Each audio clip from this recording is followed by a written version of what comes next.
안녕하세요. 시내가 책방입니다. 저는 책방지기 한 걸음씩입니다. 오늘은 지난 시간에 이어 데보라 하스마, 로렌 하스마의 오리진 마지막 시간으로 13장과 14장을 정리해서 읽어드리도록 하겠습니다. 13장 남아있는 질문들. 성경이 하나님이 세상을 어떻게 만드셨는지 알려주는데 왜 과학에까지 귀를 기울여야 할까? 성경과 자연은 모두 하나님의 계시이고 과학적 발견을 통해 때로 성경에 대한 기존 해석을 재고하게 하시며 이를 통해 더 정확히 성경을 이해하게 된다. 하나님이 모든 것을 창조하셨다는 증거가 자연에 있어야 하지 않을까? 성경의 사건을 보더라도 하나님이 기적을 행하셨다고 해서 인간들이 언제나 지속적인 믿음을 지킨 것이 아니다. 고대의 이교도들과 과학적 무신론자들은 규칙적으로 기능하는 자연 법칙에 드러난 진정한 하나님의 존재를 거부하고 피조물을 우상으로 세운다는 점에서 닮았다. 이들에 대한 답은 자연 법칙을 하나님의 창조 세계에서 그것이 차지하던 원래 위치로 돌려보내는 것이다. 하나님이 특별한 기적이 아닌 동물들과의 공통 조상을 통해 인간을 창조하셨다면 인간의 중요성은 약화되는 것이 아닐까? 인간의 중요성은 생물학적 고유성 여부에 따라 정해지는 것이 아니라 하나님이 우리와 어떤 관계를 맺기로 하셨는가에 따라 결정된다. 전체 우주의 크기로 보자면 인류는 보잘것없는 존재이나 창조 세계의 광대함은 인간을 향한 하나님의 언약의 위대함과 사랑을 선포하는 역할을 한다. 하나님의 눈에 비치는 지위에 근거해 인류는 중요한 존재가 된다. 예수 그리스도의 성육신도 인류의 중요성을 드러낸다. 인간을 창조하신 방식이 무엇으로 밝혀지든 하나님 보시기에 중요한 존재임이 분명하다. 기원에 관해 교회 안에도 이견들이 많은데 나는 무엇을 믿어야 할까? 가장 어려운 질문이다. 우리도 명쾌한 하나의 답을 줄 수 없다. 이 주제를 부담스럽게 느끼는 사람이 있으리라는 것도 충분히 이해한다. 이러저러한 증거와 주장들로 꽉 찬 책을 다 읽고 나면 무슨 생각을 할지 혼란스러워지는 것이 당연하다. 이것이 그렇게 쉬운 주제였다면 그리스도인들은 일찌감치 합의를 이뤘을 것이다. 8장과 부록에서 정리한 젊은 지구 창조론과 점진적 창조론, 진화론적 창조론의 관점들을 다시 한번 읽어보기 바란다. 신학적인 문제가 없는 관점이 없을 뿐더러 그 하나하나를 다 살펴보려면 많은 시간이 필요하다. 단 하루 또는 한 달 이내에 어떤 관점을 취할지 결론 내려야 한다고 생각하지 않길 바란다. 저자들인 우리는 물론 우리가 아는 다른 사람들도 한 가지 새로운 관점을 받아들이기까지 몇 달 혹은 수년 동안 독서와 숙고, 대화의 과정을 거쳐야 했다. 하나님이 언제 어떻게 지구를 창조하셨는지 묻는 것은 분명 중요한 일이나 우리의 구원을 위해 필수적인 질문은 아니다. 이 쟁점과 관련해 굳이 모든 그리스도인이 분명한 하나의 결론을 내려야 할 필요는 없다. 다만 지도자들은 이 주제에 대해 정통해야 할 것이다. 당신이 목회자나 신학자, 과학자 혹은 이 주제를 가지고 대중 연설을 하거나 아이들에게 과학을 가르치고 있다면 이 주제와 관련된 다양한 관점을 충분히 이해하고 있어야 한다. 사람들이 자신의 말을 심각하게 받아들일 정도로 권위 있는 자리에 있는 사람이라면 스스로 실수와 오해를 하지 않도록 노력하는 것이 중요하다. 가장 중요한 것은 특정한 한 가지 견해를 고집하느라 다른 그리스도인들이 가진 다양한 관점을 이해하거나 인정하지 않는 일이 없어야 한다는 것이다. 일단 당신은 이 책을 읽고 있으니 제대로 된 길에 들어선 셈이다. 이미 기원에 대해 특정한 결론을 가지고 있다 할지라도 다른 사람들과 이 주제에 대해 토론할 때는 다음 사항을 유념해 주기 바란다. 진화주의와 자연주의 세계관에 맞서 싸우자. 빅뱅이나 진화에 대한 과학적 이해가 하나님의 부재를 증명한다고 말하는 주장들을 반박하자. 빅뱅이나 진화의 진위 여부와 상관없이 하나님은 주권자, 창조주이시다. 과학으로는 이것을 증명할 수도 반증할 수도 없다. 모든 진리는 하나님의 진리임을 기억하자. 무신론자나 내가 싫어하는 누군가가 주장한 내용이라고 해서 무조건 그것을 잘못된 생각이라 여겨서는 안 될 것이다. 누구에게서 나온 생각이든 기꺼이 진지하게 토론하되 하나님이 모든 진리의 주인이심을 명심하자. 복음에 다른 무언가를 더하려 하지 말자. 복음의 핵심은 어디까지나 그리스도의 사역이며 우리에게 은혜가 필요하다는 사실이다. 우리가 기원에 대해 어떻게 생각하느냐는 복음과 큰 상관이 없다. 기원과 관련된 과학적 진술을 회피하는 그리스도인들을 만난 비그리스도인들은 기존에 자신이 갖고 있던 과학적 견해를 바꿔야만 그리스도인이 될 수 있다는 잘못된 선입견을 가질 수도 있다. 자녀들에게 무엇을 가르쳐야 할까? 어린아이들에게 성경 이야기를 들려주는 것에서부터 시작하라. 창세기 이야기는 짤막하게 핵심적인 진리를 강조해 설명하기 때문에 아이들에게 가르치기에 더할 나위 없이 훌륭한 텍스트다. 이 단계에서는 아이들의 수준을 넘어서는 어려운 과학 지식이나 신학 지식을 가르치려 들지 말라. 아이들은 자연세계에 대해 배울 때 경외감과 환희를 함께 배운다. 물론 아이들에게 이 같은 감정이 생기는 것은 아주 자연스러운 일이지만 어른들은 이것을 더 키우고 확장시켜 줄 수 있다. 아이들이 자연세계에 대해 경외감과 환희를 표현할 때 그 모든 것을 만들어주신 하나님께 감사해야 한다는 점을 아울러 상기시키라.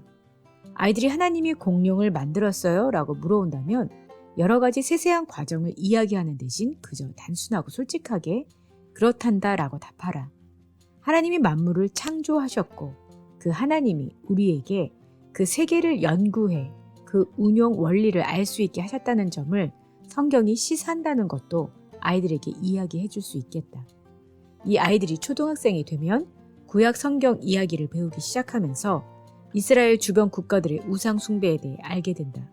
이는 아이들에게 고대 근동의 우주론을 설명해주고 그 같은 이교도적 관습과 다신교가 존재한 주변 문화 속에서 창세기 1장이 얼마나 급진적인 대안이었는지를 알려줄 좋은 기회다.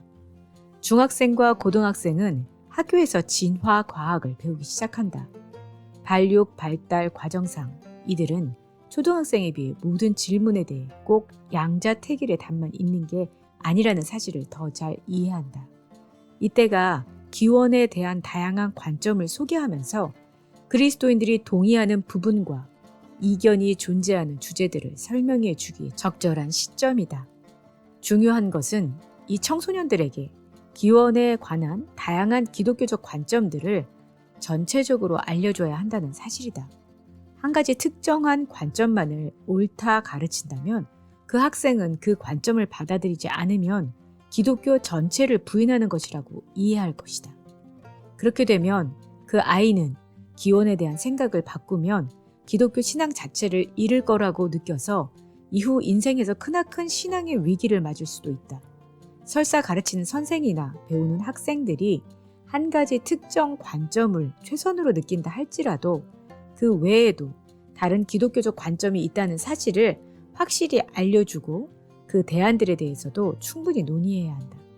청소년과 젊은이들에게 과학과 관련된 직업을 가지라고 권할 수도 있다. 그리스도인 과학자들은 다른 세계관을 가진 과학자들과 함께 일하면서 복음을 나눌 기회를 얻는다. 더군다나 그리스도인 과학자들은 하나님이 만드신 세계를 탐구하는 신나는 임무를 부여받은 셈이다. 과학 분야에서 일하려고 생각하는 젊은이들을 격려해 과학계에서 각자가 닮아갈 만한 롤 모델과 전문가들을 찾을 수 있게 도와주라. 기원에 관한 생각이 가족이나 교우들과 다를 때 어떻게 대처해야 할까? 이 책 전반부에서 우리는 그리스도인들이 일반적으로 동의하는 주제를 다루었고 후반부에서는 이견을 보이는 쟁점들을 살펴보았다. 그리스도인들 사이에 이견이 있는 게 꼭 나쁜 것만은 아니다. 사안이 복잡할수록 어느 한 사람이 정답을 다 갖고 있기는 어렵다. 따라서 우리는 생각이 다른 사람을 통해 배움을 얻을 수 있다. 그러기 위해서는 호기심을 습관으로 삼는 동시에 겸손과 인내라는 미덕을 실천해야 한다. 이런 태도를 스스로 적용하는 동시에 다른 사람에게도 알려주면 좋을 것이다. 겸손하라. 사람이 자만할 때 생기는 결과는 둘 중 하나다. 너무 완고해져 새로운 생각을 귀담아 듣지 않거나 너무 빨리 옛 신념을 떨쳐버리게 된다. 모든 영역의 이야기를 진지하게 듣고 완전히 이해하지 못했을 경우에는 그 사실을 인정하며 상대방의 논리가 타당하게 느껴진다면 생각을 바꾸라.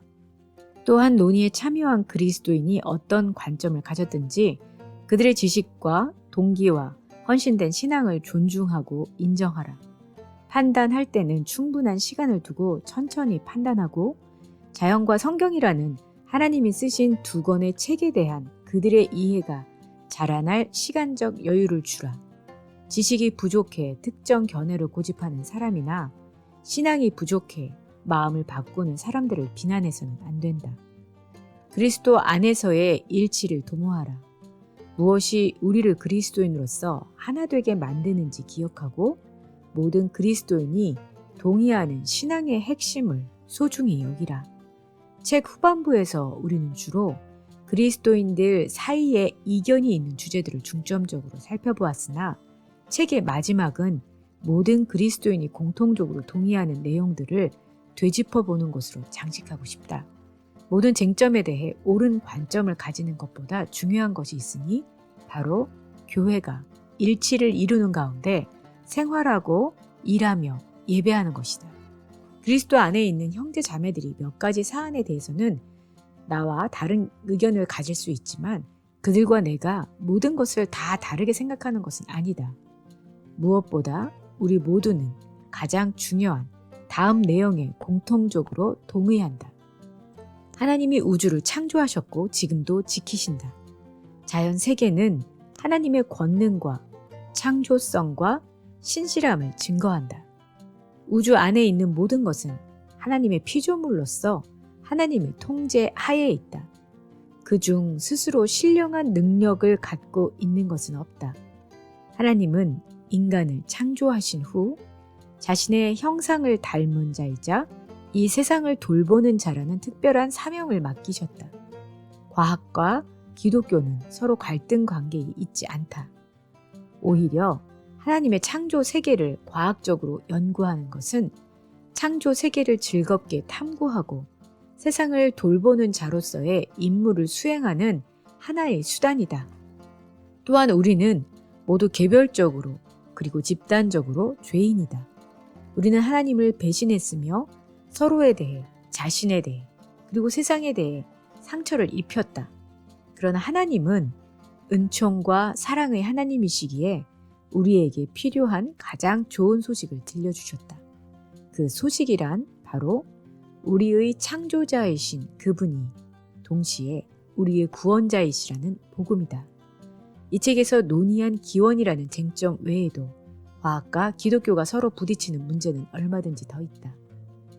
줄기세포의 연구의 발달, 인공지능, 지구온난화 같은 문제들이 그 예다. 14장 경의와 경배. 과학적 주제에 대한 논쟁으로 하나님을 찬양과 예배가 어려워지고 있지만 과학의 발견을 통해 하나님을 찬양할 수 있도록 노력을 기울여야 한다.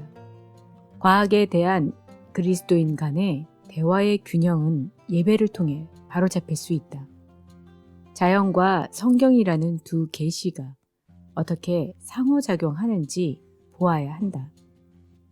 현대 과학으로 찬양하라. 현대 과학과 기술로 인해 인간은 자연에 대해 훨씬 많은 것을 알게 되었으며 이와 함께 교회가 창조주를 찬양할 이유도 많아졌다. 은하수도 아름답지만 허블 우주 망원경으로 보면 우주 공간에 광년을 가로지르는 무수한 별들로 빛과 연기의 행렬을 이루는 것까지 볼 수 있다. 폭풍우도 하나님의 권능을 보여주지만 천문학자들은 우주 전체에 이보다 훨씬 굉장한 하나님의 권능이 드러나 있음을 발견했다. 3장에서 다룬 초신성 현상에서 엄청나게 강력한 에너지를 내뿜으며 사멸하는 순간의 별은 다른 수십억 개의 별들보다 밝게 빛난다. 하나님의 권능이 그 모든 지상의 권능을 완전히 압도하고 있음을 느끼게 해주는 사실이다. 또 7장에서 다룬 빅뱅은 전등의 스위치를 켜는 것 같은 단순한 과정이 아닌 이보다 훨씬 멋진 과정을 통해 우주가 시작되었음을 알려준다.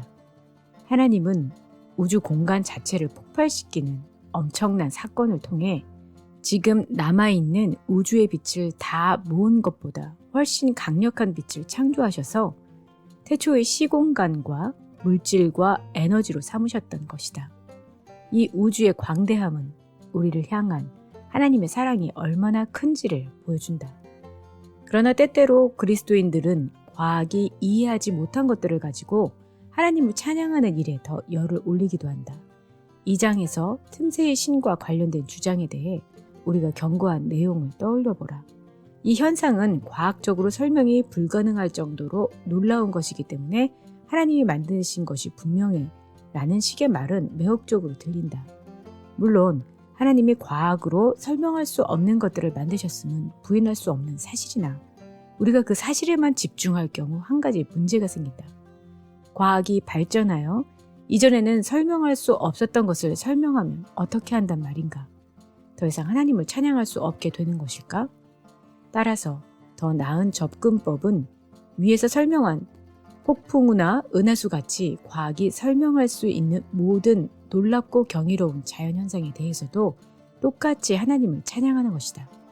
과학적 설명은 하나님의 자리를 대신하지도 하나님에 대한 우리의 찬양을 퇴색시키지도 않는다. 오히려 하나님이 자연 세계를 어떻게 다스리는지를 더 잘 이해할 수 있게 해줌으로써 하나님에 대한 우리의 찬양에 한층 힘을 실어준다. 제한적이긴 하나 우리에게는 하나님을 따라 하나님의 생각을 짐작할 수 있는 특권이 있다. 현대의 진화 생물학도 하나님의 성품에 대해 알려주는데 미세 진화를 통해 갈라파고스 섬에 그토록 다양한 되세류를 만드신 창조성이 그 한 예다. 항상 부정적인 문맥에서만 진화라는 단어를 들어왔다면 예배와 진화를 함께 생각하는 것이 힘든 일일 수 있겠다. 다음은 우리 두 사람이 기원 과학을 공부하면서 어떻게 하나님의 성품까지 이해하게 되었는지를 정리한 글이다. 찬양의 예, 데보라.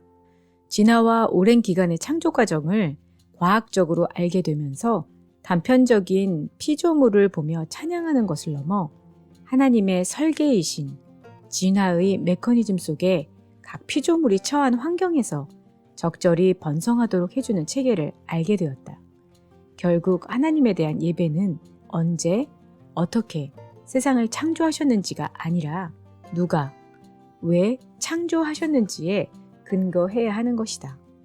하나님은 우리의 주권자, 전능한 창조주시며 모든 것이 보시기에 좋다고 말씀하셨다. 로렌, 과학적 증거들 때문에 하나님에 대한 경외감이 줄어들거나 예배와 기도에 방해가 되지 않았었다. 세상의 작동 원리에 대한 과학적 설명이 하나님을 대체하는 것이 아니기 때문에 과학 발전을 두려워할 필요가 없다. 종교개혁, 갈릴레오, 노예제도 등 성령이 때로 성경에 대한 오해를 바로잡으신다. 최초의 성경 독자와 저자가 있던 문화와 역사, 언어를 알면 성경을 잘 이해할 수 있다. 신앙의 뿌리가 창세기 1장의 해석 여부에 있는 것이 아니라 성육신하신 예수님을 통한 하나님의 은혜에 있다. 이를 통해 우주론, 지질학, 진화 생물학 등 과학이 지닌 미덕을 즐길 수 있었다. 어떻게 과학을 성도들의 삶과 융화시킬 것인가? 당신이 이 책을 다 읽은 다음에도 계속해서 자연 세계에 드러나 있는 하나님의 계시를 숙고하길 바란다. 특히 당신이 목사나 예배 인도자, 주일학교 교사 혹은 부모라면 이 책에서 다루었던 내용들을 다른 사람들과 공유하면 좋겠다. 뒷부분에 각자의 가정 생활이나 학교 생활, 교회 생활 속에 과학을 엮어 넣을 실천적 방안을 몇 가지 정리했으니 참고하길 바란다. 자연 세계를 공부하는 일을 멈추지 말라. 자연사 박물관에 가거나 자연 보호 구역을 걸으면서 공부할 수도 있고, 과학자들이 쉽게 써놓은 과학 서적을 읽으면서 공부할 수도 있다. 그 같은 자연과의 만남이 창조주 하나님에 대해 무엇을 말해주는지 깊이 생각해보라. 그것은 하나님의 성품에 대해 어떤 가르침을 주는가?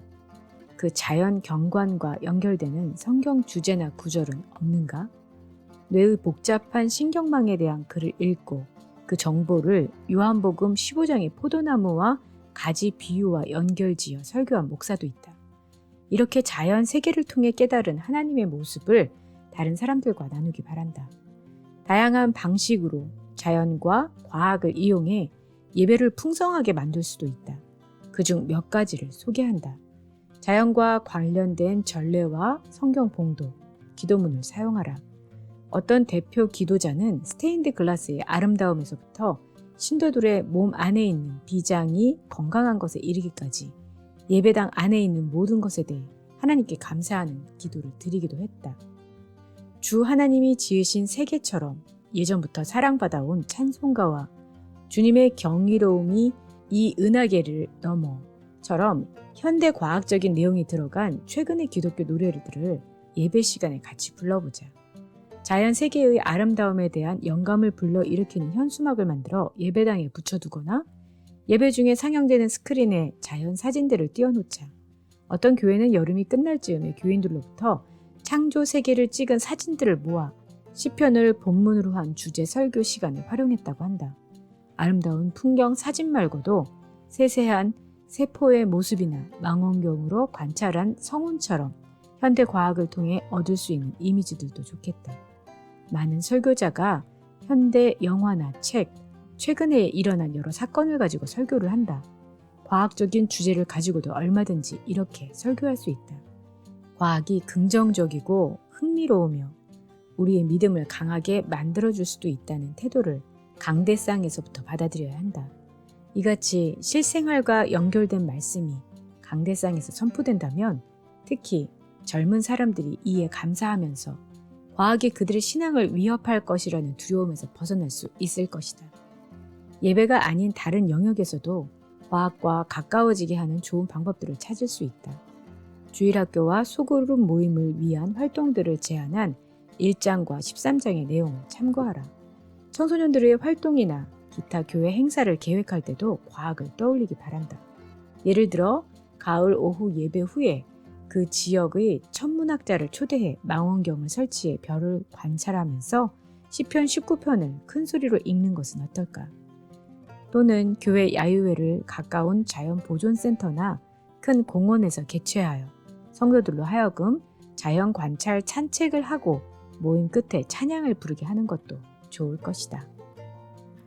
네, 오늘은 데보라 하스마, 로렌 하스마의 오리진 중에서 13, 14장을 정리해서 읽어드렸습니다.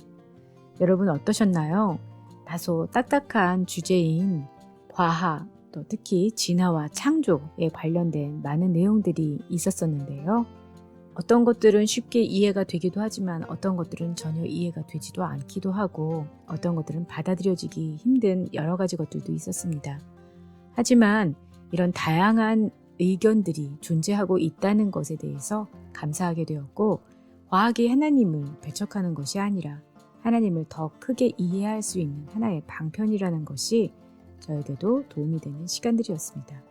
여러분에게도 의미가 있는 시간이 되었기를 바랍니다. 그럼 다음 시간에 새 책으로 돌아올게요. 구독과 알람을 설정하시면 편리하게 받아보실 수 있습니다. 그럼 다음 시간에 봬요. 안녕히 계세요.